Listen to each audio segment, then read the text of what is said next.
Hello student, हम पढ़ रहे हैं कक्षा 9 की पाठ्यपुस्तक संचयन में निहित पाठ हामिद खां।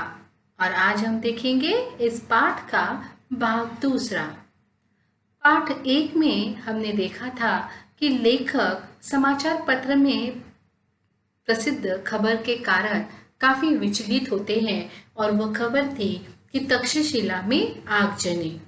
और इस खबर को पढ़ते ही अनायास ही उनके मुख से निकला कि हे भगवान, मेरे हामिद खां की दुकान को हानि नहीं पहुंचनी चाहिए, कोई नुकसान नहीं होना चाहिए।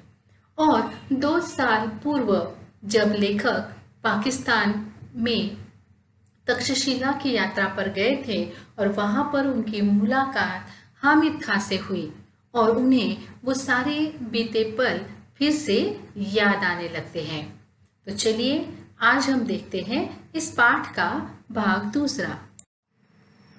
भूख से बेहाल लेखक जब हामिद खां के होटल पहुंचते हैं तब शुरू में तो हामिद खां ने उनसे कोई बात नहीं की, बस उन्हें निहारते रहे। फिर लेखक ने ही बातचीत की और खाने के बारे में पूछा तो उन्होंने कहा कि बैठिए और सालन और सब्जी, यानी कि सालन अर्थात सब्जी और रोटी है, और उन्हें बैठने के लिए कहा। बैठने के बाद कुछ देर बाद हामिद खां ने ही लेखक से पूछा कि आप कहाँ के हैं। तो लेखक ने कहा कि मालाबार के। तो ये नाम उनके लिए कुछ नया था। तो लेखक ने बताया कि मालाबार यह भारत में है, भारत के दक्षिणी छोर मद्रास से आगे है। और इससे उन्हें समझ में आ गया कि लेखक पाकिस्तानी नहीं है, अर्थात मुस्लिम नहीं है, तो ये कोई हिंदू परिवार से है। तो उन्होंने उनसे पूछ लिया कि क्या आप हिंदू हैं। तो लेखक कहते कि हाँ। तब उन्हें आश्चर्य हुआ, किसे? हामिद खां को आश्चर्य हुआ कि एक हिंदू परिवार के व्यक्ति होने के बावजूद ये मेरे अर्थात एक मुस्लिम व्यक्ति के होटल में खाना कैसे खाएंगे। शायद हामिद खां ने ये सारी बातें इसलिए ऐसे सोची क्योंकि जहाँ वो रहता था वहाँ का माहौल, वहाँ का वातावरण ऐसा बिल्कुल नहीं था। वहाँ पर भी कुछ हिंदू परिवार अभी भी वहाँ रहते थे। ये तो हमें सभी को पता है कि भारत और पाकिस्तान का जब विभाजन हुआ तो कुछ हिंदू परिवार पाकिस्तान में ही रहे और आज भी वहाँ रहने वाले हिंदू और मुस्लिम परिवारों के बीच आए दिन कोई न कोई दंगे फसाद होते रहते हैं, जिसके कारण हामिद खां को ऐसा लगा कि जैसे हमारे यहाँ पर हिंदू मुस्लिम के होटल पे नहीं जाते या उनसे किसी प्रकार का रिश्ता नहीं रखते, भारत में भी ऐसा ही होगा। और शायद उसने ऐसा ही सुन रखा था। इसलिए जब लेखक ने ये कहा कि क्यों नहीं, हमारे यहाँ अगर बढ़िया चाय पीनी हो या बढ़िया पुलाव खाना हो तो हम लोग बेखटके अर्थात बिना किसी संकोच के मुसलमानी होटल में जाया करते हैं। तो लेखक की कही इस बात पर हामिद खां को विश्वास नहीं हुआ। और विश्वास भी कैसे करते, क्योंकि यहाँ के हालात यानी कि पाकिस्तान के हालात उस समय ऐसे नहीं थे। वहाँ आए दिन हिंदू मुस्लिम दंगे होते थे, यहाँ तक कि भारत के बारे में उन्होंने कई गलत बातें सुन रखी थी कि वहाँ के हिंदू भारत में रहने वाले मुस्लिमों पर बहुत अत्याचार करते हैं, जिसके कारण हामिद खां के मन में हिंदू व्यक्तियों या भारतीय व्यक्तियों के प्रति एक प्रकार की द्वेष और नफरत की भावना थी। इसलिए लेखक को लगा कि शायद वो मेरी बात पर विश्वास नहीं कर रहा है। इसलिए लेखक ने बात को आगे बढ़ाते हुए बड़े गर्व के साथ हामिद खां को बताया कि हमारे यहाँ हिंदू मुसलमान में कोई फर्क नहीं है, सब मिलजुल कर रहते हैं। यहाँ तक कि भारत में मुसलमानों ने जिस पहली मस्जिद का निर्माण किया था वह हमारे ही राज्य के एक स्थान कोंडगुल्लूर में है। हमारे यहाँ हिंदू मुसलमानों के बीच दंगे फसाद न के बराबर होते हैं, बिल्कुल ही नहीं होते हैं। ये सारी बातें सुनकर हामिद खां को बहुत आश्चर्य हो रहा था। शायद हामिद खां भी इसी तरह के कुछ वातावरण की कल्पना यहाँ भी करने की सोच रहा था। उसे लग रहा था कि अगर भारत में ये इस तरह का हिंदू मुस्लिम भाईचारा है तो वही भाईचारा यहाँ क्यों नहीं है, क्योंकि आए दिन होने वाले दंगे फसाद के कारण कई बार इन लोगों का बहुत सारा नुकसान होता था। जो भी आगजनी होती थी या कोई दंगे फसाद होते थे तो परिवार के लोग मारे जाते थे, बहुत सारा नुकसान होता था और अमन और शांति का वातावरण बिल्कुल नहीं रहता था। और इसी कारण लेखक के द्वारा कही गई इन सारी बातों पर हामिद खां को शुरू में विश्वास नहीं हो रहा था। लेकिन बाद में लेखक की बातें और लेखक का इस तरीके से उनके होटल पर बड़े ही अच्छे तरीके से खाना खाने के लिए खुशी खुशी तैयार होना, ये सारी बातों को सुनकर हामिद खां को लेखक की बातों पर विश्वास हो गया और अनायास ही उनके मुख से निकल गया कि काश जो बातें आप बोल रहे हैं कि भारत में हिंदू मुस्लिम कोई फर्क नहीं, हिंदू मुस्लिम बिल्कुल मिलजुल कर रहते हैं, यहाँ तक कि हमें अगर बढ़िया चाय और बढ़िया पुलाव खाना है तो हम बेखटके ईरानी होटल में जाते हैं और हमारे यहाँ पर हिंदू मुस्लिम दंगे न के बराबर होते हैं। तो ये सारी बातें वह लेखक के मुल्क में अर्थात देश में आकर ये सारा माहौल वह अपनी आंखों से देख सकता, इस तरह की इच्छा उसने जाहिर की। वो कहता है काश मैं आपके मुल्क में आकर यह सब अपनी आंखों से देख सकता। लेखक कहते हैं क्या आपको मेरी बात पर विश्वास नहीं होता? हामिद खां कहता है मुझे आपकी बात पर तो पूरा यकीन हो गया, पर मैं इस पर ईमान नहीं कर सकता कि आप हिंदू हैं, क्योंकि यहाँ कोई भी हिंदू आपकी कही हुई बातों को इतने फक्र अर्थात गर्व के साथ किसी मुसलमान से नहीं कहता, क्योंकि वहाँ के हिंदू मुस्लिम रिश्ते अभी भी मनमुटाव से भरे हैं, अभी भी वो ठीक नहीं है। हिंदुओं के मन में पाकिस्तान में रहने वाले मुस्लिमों के प्रति क्रोध है और वहाँ के मुस्लिम व्यक्तियों को पाकिस्तान के हिंदुओं जो रहे हैं उनके प्रति जरा भी प्रेम नहीं है। हामिद खां कहता है कि उनकी नजर में हम आताताइयों की अर्थात अत्याचार करने वालों की औलादे अर्थात संतान है। हमें इस हालत में अपनी आन अर्थात सम्मान के लिए लड़ना पड़ता है, यही हमारी नियति अर्थात भाग्य है, क्योंकि इन सारी परिस्थितियों में हमें हमारे सम्मान और हमारे जो नियति है कि लड़ाई झगड़ा ही यही हमारी भाग्य बन गया है। हम नहीं बोल सकते कि कब यहाँ पर लड़ाई झगड़ा हो और कब कुछ बातें बिगड़ जाए, ये यहाँ के वातावरण की सच्चाई है। हामिद खां की ये सारी बातें सुनकर लेखक को विश्वास हो गया, क्योंकि हामिद खां की बातों में सच्चाई कूट कूट कर भरी थी, जो ये जाहिर कर रही थी कि अब उस समय भी पाकिस्तान के हालात ठीक नहीं थे और वहाँ रहने वाले हिंदू मुस्लिमों के संबंध तब भी बिगड़े हुए थे। लेकिन उसकी तुलना में भारत में अब सब कुछ ठीक था, पहले जैसे कोई हालात नहीं थे और सभी लोग अमन और शांति के साथ मिलजुल कर भाईचारे के साथ रहते हैं। कुछ इसी तरह के रिश्तों की उम्मीद हामिद खां को अपने देश में थी, परंतु यहाँ ऐसा कुछ भी नहीं हो रहा था। इतनी सारी बातें होने के बावजूद भी लेखक को हामिद खां का नाम ही नहीं पता था, इसलिए लेखक ने पूछा आपका शुभ नाम? हामिद खां, वो जो चारपाई पर बैठे हैं वो मेरे अब्बा जान हैं। आप 10 मिनट तक इंतजार कीजिए, सालन अभी पक रहा है। और मैं इंतजार करने लगा। देखिए, जब लेखक शुरू में उस होटल के अंदर आए तो बड़ी ही बेरुखी से हामिद खां ने उन्हें बैठने के लिए कहा, क्योंकि अब जब आ ही गए हैं तो हम उसे मना तो नहीं कर सकते, ग्राहक है।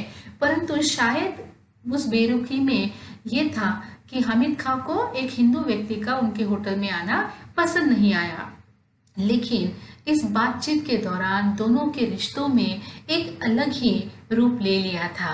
जो पहले बड़े ही तीखे स्वर में बात कर रहा था, अब हामिद खां के स्वर में, उसके बात करने के अंदाज में बड़ा ही अदब आया था, बड़ा ही सम्मान था। उसने सम्मान पूर्वक लेखक को इंतजार करने के लिए कहा, क्योंकि सालन अभी पक रहा था। उसने अपने बेटे अब्दुल को आवाज लगाई और जैसे ही उसने अरे ओ अब्दुल कहा तो एक छोकरा अर्थात एक लड़का दौड़ता हुआ आया जो आंगन में चटाई बिछाकर लाल मिर्च सुखा रहा था। हामिद ने पश्तो अर्थात प्राचीन फारसी भाषा में उसे कुछ आदेश दिया और वह दुकान के पिछवाड़े अर्थात पीछे के हिस्से की तरफ भागा और यहाँ हामिद खां लेखक से बातें करने लगा। हामिद खां कहते हैं कि भाईजान, जालिमों की इस दुनिया में शैतान भी लुक छिप कर चलता है। किसी पर धौल जमाकर या मजबूर करके हम प्यार मोल नहीं ले सकते, क्योंकि प्यार खरीद नहीं सकते। आप ईमान से मोहब्बत के नाते अर्थात प्यार के संबंध से मेरे होटल में खाना खाए आए, ये बात मेरे लिए बहुत ही सम्मान की है कि जिस तरह के माहौल है उस माहौल में आपने इन सारी बातों की परवाह न करते हुए मेरे होटल में आकर खाना खाने की इच्छा जाहिर की। इससे क्या हो गया, उन दोनों के रिश्तों में एक प्यार का रिश्ता बन गया, मित्रता का रिश्ता बन गया। और इज्जत प्यार और मित्रता से कमाई जा सकती है। किसी को धौंस जमाकर, किसी को धाक दिखाकर या किसी को डरा धमकाकर इज्जत और सम्मान कभी भी पाया नहीं जा सकता। इसीलिए हामिद का कहता है कि ऐसी ईमानदारी और मोहब्बत का असर प्रभाव मेरे दिल में क्यों न पड़े। अगर हिंदू और मुसलमान ईमान से आपस में मोहब्बत करते तो कितना अच्छा होता, अर्थात मिलजुल कर भाईचारे के साथ रहते तो कितना अच्छा होता। धीमे स्वर में बोलते हुए वह अंगीठी से आखिरी चपाती उतारकर खड़ा हो गया। जो छोकरा अर्थात जो लड़का पिछवाड़े की तरफ भाग गया था, उसने एक थाली में चावल लाकर सामने रख दिए और हामिद खां ने 3-4 चपातियां उसमें रख दी। फिर एक लोहे की तश्तरी अर्थात थाली में सालन परोसा और छोकरा साफ पानी से भरा एक कटोरा मेज पर रखकर चला गया और लेखक ने बड़े ही चाव और रुचि से भरपेट खाना खाया। जैसे ही लेखक का खाना हुआ और लेखक उठे तो उन्होंने अपनी जेब में हाथ डालते हुए हामिद खां से पूछा, कितने पैसे हुए? मुस्कुराते हुए हामिद खां ने लेखक का हाथ पकड़ लिया और बोला, भाईजान माफ कीजिएगा, पैसा नहीं लूंगा। आप मेरे मेहमान हैं, आप अतिथि हैं और अतिथियों का स्वागत सत्कार किया जाता है, उनसे पैसे नहीं लिए जाते। मेहमान नवाजी की बात अलग है। लेखक ने कहा कि बात सही है कि आपने एक अतिथि की तरह मेरा आदर सत्कार किया, परंतु मेहमान नवाजी अलग बात है। परंतु आप एक दुकानदार हैं, अगर आप हर ग्राहक से इसी तरह से पैसे नहीं लेंगे तो घर कैसे चलेगा, आपका व्यवसाय कैसे चलेगा। इसीलिए लेखक कहते हैं एक दुकानदार के नाते आपको खाने के पैसे लेने पड़ेंगे।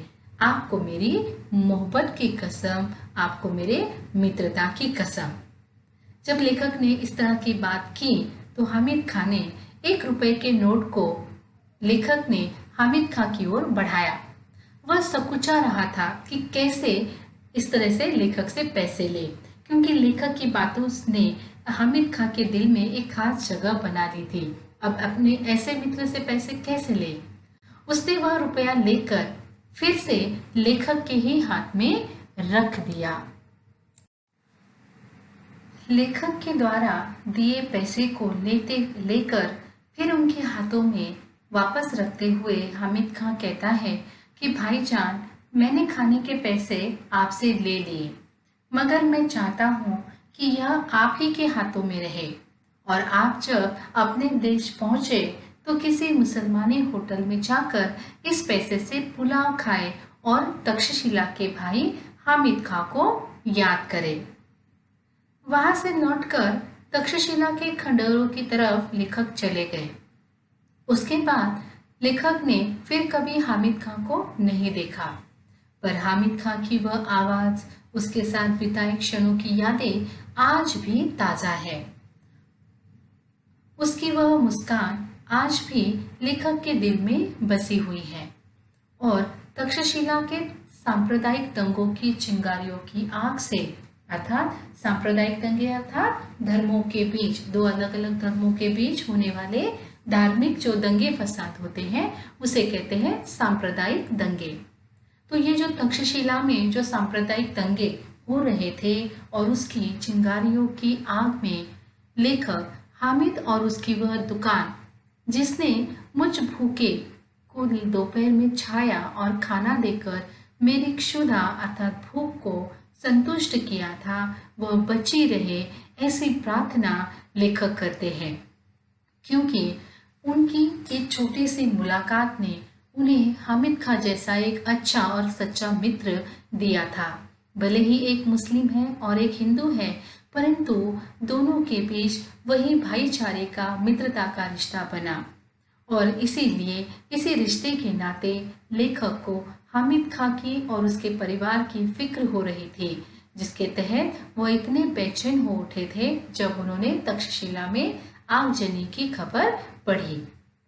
इसलिए इस पाठ से हमें यही सीखना है कि हम सबको, चाहे वो कोई भी किसी भी जाति, संप्रदाय या समुदाय या अमीर और गरीब ऐसे हो, परंतु हमें एक परिवार की तरह मिलजुल कर सभी के साथ हंसी खुशी से रहना चाहिए, अमन और शांति के साथ रहना चाहिए।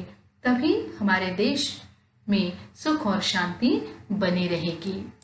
चलिए, पठित पाठ पर आधारित प्रश्न इस प्रकार है। प्रश्न पहला, लेखक की किन किन बातों पर हामिद खां को विश्वास नहीं हो रहा था और क्यों?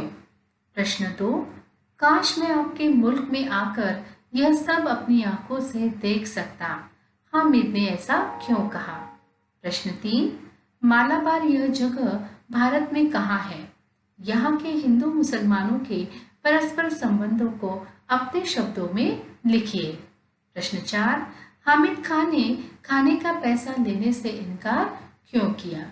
आशा करती हूँ कि इन सभी प्रश्नों के उत्तर आप हल कर पाएंगे।